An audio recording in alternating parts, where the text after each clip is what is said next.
بسم اللہ الرحمن الرحیم۔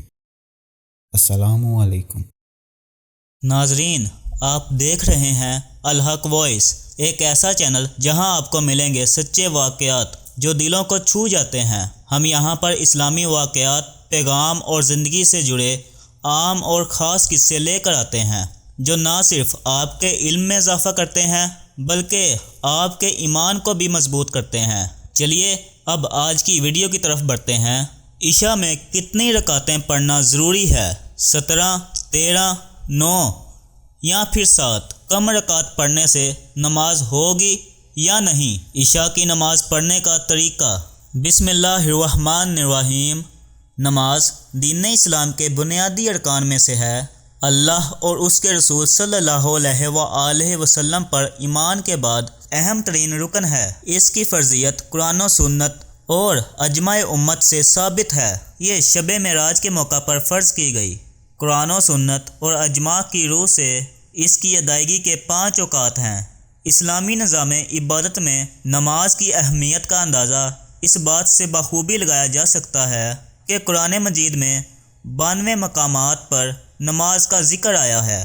حضرت عبداللہ بن عمر رضی اللہ عنہ بیان کرتے ہیں کہ رسول اللہ صلی اللہ علیہ وآلہ وسلم نے فرمایا، اسلام کی بنیاد 5 چیزوں پر ہے: اللہ تعالیٰ کی عبادت کرنا اور اس کے سوا سب کی عبادت کا انکار کرنا، نماز قائم کرنا، زکوٰۃ ادا کرنا، بیت اللہ کا حج کرنا اور رمضان کے روزے رکھنا۔ حضرت عبادہ بن صامت رضی اللہ عنہ سے روایت ہے کہ رسول اکرم صلی اللہ علیہ وآلہ وسلم نے فرمایا، اللہ تعالیٰ نے 5 نمازیں فرض کی ہیں۔ جس نے ان نمازوں کے لیے بہترین وضو کیا اور ان کے وقت پر ان کو ادا کیا، کاملاً ان کے رکوع کیے اور ان کے اندر خشوع سے کام لیا، تو اللہ تعالیٰ نے اس کی بخشش کا عہد فرمایا ہے، اور جس نے یہ سب کچھ نہ کیا اس کے لیے اللہ تعالیٰ کا کوئی ذمہ نہیں، چاہے تو اسے بخش دے چاہے تو اسے عذاب دے۔ نماز کی اہمیت اس قدر زیادہ ہے کہ رسول اللہ صلی اللہ علیہ وآلہ وسلم نے اپنے وصال کے وقت امت کو جن چیزوں کی وصیت فرمائی ان میں سے سب سے زیادہ تاکید نماز کی فرمائی، بلکہ حضرت علی المرتضیٰ رحمۃ اللہ علیہ سے مروی حدیث صحیح کے مطابق آخری الفاظ جو آپ صلی اللہ علیہ وآلہ وسلم کی زبان مبارک پر بار بار آتے تھے وہ یہی تھے: نماز کو لازم پکڑو اور اپنے غلام لونڈی کے بارے میں اللہ تعالیٰ سے ڈرتے رہنا۔ ناظرین، اب بات کرتے ہیں غیر موقدہ سنت اور نوافل چھوڑنا۔ واضح رہے کہ فرض نماز فرض ہے اور وتر کی نماز واجب ہے۔ ان دونوں کو چھوڑنا تو کبیرہ گناہ ہے۔ اگر وقت پر نہیں پڑھی تو بعد میں قضا پڑھنا لازم ہے۔ ان کا مستقل چھوڑنے والا فاسق ہے۔ سنت موقدہ کا اہتمام کرنا واجب کے قریب ہے۔ بلا کسی عذر کے سنت موقدہ کا چھوڑنا بھی جائز نہیں ہے اور باعث گناہ ہے۔ جو شخص بلا کسی عذر کے سنت موقدہ چھوڑتا ہے وہ گناہ گار ہے اور اللہ تعالیٰ کے یہاں بلند درجات سے محروم ہے، اور رسول اللہ صلی اللہ علیہ وآلہ وسلم کی شفاعت سے محرومی کا خطرہ ہے۔ یہاں تک کہ فقہائے کرام فرماتے ہیں کہ اگر کوئی شخص ان سنتوں کو صحیح سمجھتا ہے لیکن بلا عذر سنت موقدہ کو چھوڑنے کی عادت بنا لیتا ہے تو یہ گناہ گار ہوگا، لیکن اگر کوئی شخص ان سنتوں کو حق نہ سمجھتے ہوئے چھوڑ دے تو یہ عمل انسان کو کفر تک پہنچا دے گا۔ البتہ اگر کوئی عذر ہو، مثلاً وقت کم ہو اور صرف فرض نماز ادا کی جا سکتی ہو یا کوئی ضرورت ہو تو اس وقت سنتوں کو چھوڑ سکتا ہے۔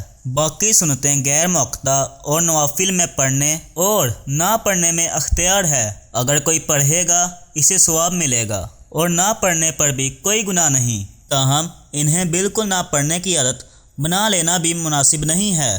لہٰذا اس صورت میں سنت موقدہ اور غیر موقدہ دونوں کا ثبوت حدیث مبارکہ میں موجود ہے، اسی لیے موقدہ سے متعلق زیادہ تاکید آئی ہے، اور بلا عذر چھوڑنا یا مستقل چھوڑ دینا باعث گناہ ہے۔ سنت موقدہ وغیرہ موقدہ کی ادائیگی میں فرق یہ ہے کہ اگر نمازی 4 رکعت سنت موقدہ ادا کر رہا ہے تو دوسری رکعت کے قاعدہ میں تشہد پورا پڑھنے کے بعد اور درود ابراہیمی سے قبل کھڑا ہو جائے۔ تیسری اور چوتھی رکعت میں صورت فاتحہ کے بعد کوئی صورت ملا کر معمول کے مطابق قاعدہ اخیرہ میں تشہد، درود ابراہیمی اور درود پڑھ کر سلام پھیر دیں، جبکہ غیر موقتہ کی ادائیگی کے دوران دوسری رکعت کے قاعدہ میں تشہد کے بعد درود ابراہیمی اور دعا پڑھیں، پھر تیسری رکعت کے لیے کھڑا ہوا جائے۔ تیسری رکعت کے لیے کھڑے ہونے کے بعد سورہ فاتحہ سے پہلے ثنا اور تعوذ و تسمیہ پڑھیں، بقیہ نماز موقتہ سنتوں کی طرح ادا کریں گے۔ کچھ لوگ یہ سوال کرتے ہیں کہ کیا عشاء کی نماز ہم مختصر پڑھ سکتے ہیں؟ اگر طبیعت ٹھیک نہ ہو تو 17 رکعت سے کم پڑھ سکتے ہیں یا پھر 17 رکعت پڑھنا ضروری ہے؟ ناظرین، عشاء کی نماز میں 17 رکعت پڑھی جاتی ہیں، یعنی 4 رکعت سنت غیر موقتہ جو فرضوں سے قبل ہیں، اس کے بعد پھر 4 رکعت فرض، پھر 2 سنتیں موقتہ فرضوں کے بعد، پھر 2 فرض اس کے بعد، پھر 3 وتر اور اس کے بعد پھر 2 رکعت نفل، یہ ٹوٹل 17 رکعت ہیں۔ اب ان میں اگر کوئی شخص سنت غیر موقتہ کو چھوڑ دیتا ہے تو کوئی گناہ نہیں، اسے لیکن پڑھنا چاہیے۔ رسول اللہ صلی اللہ علیہ وآلہ وسلم کا فرمان ہے جس کا مفہوم یہ ہے کہ قیامت کے دن اگر کسی شخص کی فرض نمازوں میں کوئی کمی ہوگی تو نوافل کے ذریعے اس کی کمی کو پورا کیا جائے گا، یعنی نوافل بھی پڑھنے چاہیے۔ ان کے پڑھنے کا بہت زیادہ اجر و ثواب ہے اور بہت زیادہ فضیلت ہے۔ سنت غیر موقتہ اسے کہتے ہیں، یعنی مان لو اگر کوئی شرعی عذر ہے تو آپ چھوڑ سکتے ہیں، یعنی سفر میں ہے، طبیعت ٹھیک نہیں تو آپ انہیں چھوڑ سکتے ہیں، کوئی گناہ نہیں۔ اب اس میں جو 4 رکعتیں فرض ہیں یہ ضروری ہیں، اگر آپ فرض چھوڑیں گے تو آپ کو اس کی قضا کرنا لازم ہے، کیونکہ ہم فرض نہیں چھوڑ سکتے۔ اور اس کے بعد پھر 2 رکعت سنتیں موقتہ جو فرضوں کے بعد پڑھی جاتی ہیں۔ سنتیں موقتہ کو بغیر کسی شرعی عذر کے ترک کرنا یہ گناہ سے خالی نہیں، اور ایسا شخص جو سنتیں موقتہ کو ترک کرنے کی عادت بنا لیتا ہے، اس کے بارے میں علماء بیان فرماتے ہیں کہ ایسے شخص کے بارے میں خطرہ ہے کہ قیامت کے دن وہ شخص نبی اکرم صلی اللہ علیہ وآلہ وسلم کی شفاعت سے محروم نہ رہ جائے۔ تو سنتیں موقتہ بغیر کسی شرعی عذر کے ترک کرنا گناہ سے خالی نہیں ہے، یعنی اگر شرعی عذر ہے کہ کہیں سفر میں ہے، طبیعت ٹھیک نہیں ہے، گاڑی میں سفر کر رہے ہیں، گاڑی چھوٹنے کا خطرہ ہے تو آپ چھوڑ سکتے ہیں اور نوافل پڑھنے چاہیے۔ اگر نہیں پڑھیں گے تو گناہ نہیں ہے۔ تو 4 رکعت فرض ہیں، اس کے بعد 2 رکعت سنت موقتہ اور پھر 3 رکعت وتر واجب، یہ نماز عشاء میں ضروری ہیں، ان کو آپ ضرور ادا کریں۔